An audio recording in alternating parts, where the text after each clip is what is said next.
اسحاق ڈار صاحب نے چند گھنٹے پہلے پوسٹ لگائی ایکس پر، رسول اللہ صلی اللہ علیہ وآلہ وسلم اپنی بیٹی سیدہ فاطمہ الزہرا رضی اللہ تعالیٰ عنہا کا آگے بڑھ کر استقبال کرتے تھے، بوسہ دیتے اور انہیں اپنے پاس بٹھا لیتے۔ سنن ترمذی حدیث نمبر 3872،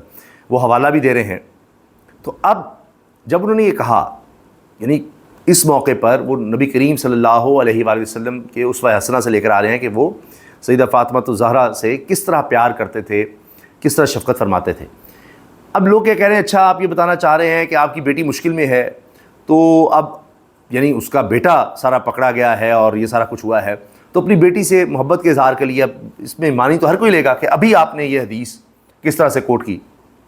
نبی کریم صلی اللہ علیہ وسلم کا اپنی بیٹی سے پیار۔ تو اس پر یہ بھی ذہن میں رکھے کہ نبی کریم صلی اللہ علیہ وسلم آیا کہ میری بیٹی بھی اگر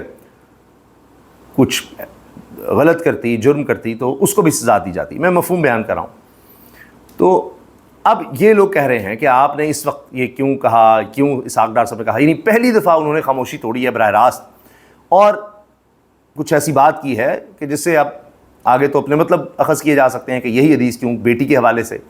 تو اب اسحاق ڈار صاحب کی اپنی بیٹی مشکل میں ہے تو وہ اظہار کر رہے ہیں کہ جی کیا کریں، بیٹی سے پیار ہے، محبت ہے، تو اس کا ساتھ دینا ہے کیا آپ نے،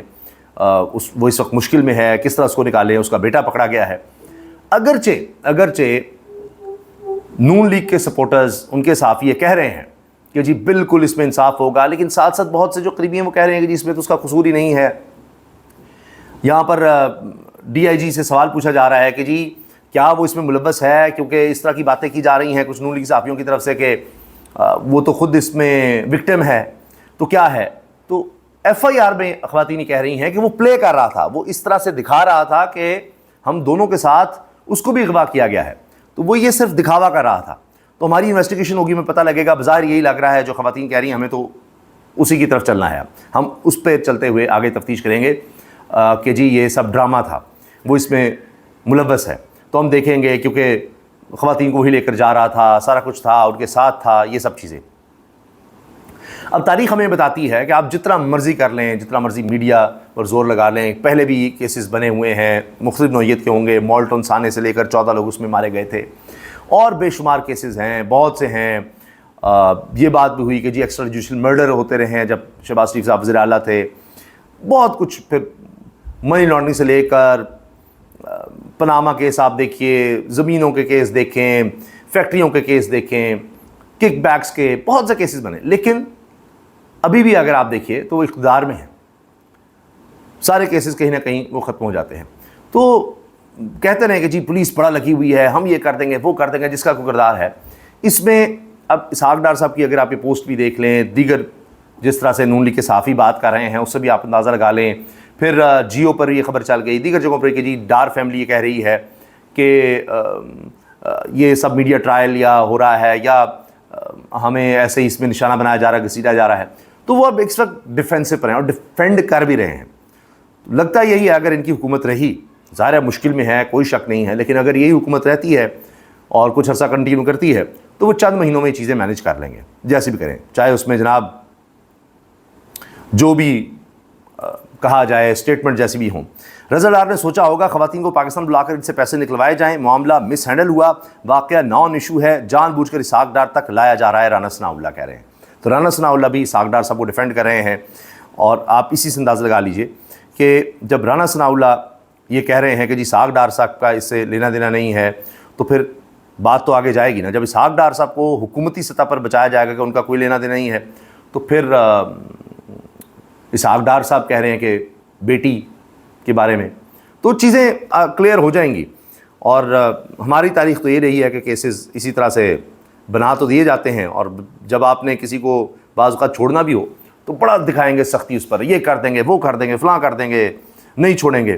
تو کہنے کی حد تک ہوتا ہے۔ لیکن پھر جیسے جیسے کیس چلتا ہے آگے، نہ تو سی سی ڈی کے پاس گیا، ابھی عدالتی سطح پر بھی دیکھیے گا بڑے بڑے وکیل مل جائیں گے، پھر ظاہر ہے پروسیکیوٹ کس نے کرنا ہے وہ بھی حکومتی وکیل ہوگا، اور یہاں پر ڈیفینڈ کرنے والا بھی بہت بڑا وکیل ہوگا۔ یہ بھی ماضی میں ہو چکا ہے کہ جن لوگوں نے بھی شریف خاندان کو ڈیفینڈ کیا، ان کے کیسز لیے بطور وکیل صفائی، ان کو سرکاری سطح پر بہت زیادہ بڑے بڑے عہدے ملے ہیں بطور وکیل ہی، اور آج بھی ایسا ہے۔ تو اس لیے بڑی سہولت ہے یہ کیس آ گیا ہے، بڑے بڑے وکیل بھی مل جائیں گے، بڑا سنہری موقع ہے، اور اس میں چاہے وہ فیس لیں تب بھی، اگر فیس کم بھی لیں گے تب بھی تو تعلق بن جائے گا. تو بڑے بڑے وکیل اس وقت لائن میں لگ جائیں گے، اور اس کیس میں سے ڈار فیملی کو نکالنے کے لیے، جو لڑکا ہے اس کو نکالنے کے لیے وہ اپنی خدمات دیں گے اور آگے آگے ہوں گے، اور آپ دیکھیں گے کہ پھر یہ کس طرح سے آگے کیس چلتا ہے. باقی گواہیاں بڑی آئیں گی کہ پولیس نے کمال کر دیا ہے، پولیس نے بڑی زبردست تفتیش کی ہے، بالکل انڈیپینڈنٹ انکوائری ہو رہی ہے. یہ آپ کو خبریں سننے کو ملتی رہیں گی، مگر جب کیس کا فیصلہ آئے گا تب آپ کو اندازہ ہوگا کہ وہ پاکستان کی تاریخ اپنے آپ کو دہرا رہی ہے. وہ بات میں دہرا دوں کہ اگر ان کی حکومت رہی چند مہینے اور، تو اسی کے اندر یہ کیس ایسے ہو جائے گا کہ آپ کو لگے گا کہ اب تو اس کیس میں کوئی جان ہی نہیں رہی. ابھی تو آہستہ آہستہ میڈیا میں ہی آپ دیکھیں گے کچھ لوگ جو پہلے بڑا کہہ رہے تھے یہ وہ فلاں، اب آہستہ آہستہ آپ دیکھیں گے کہ کچھ نرمی آئے گی،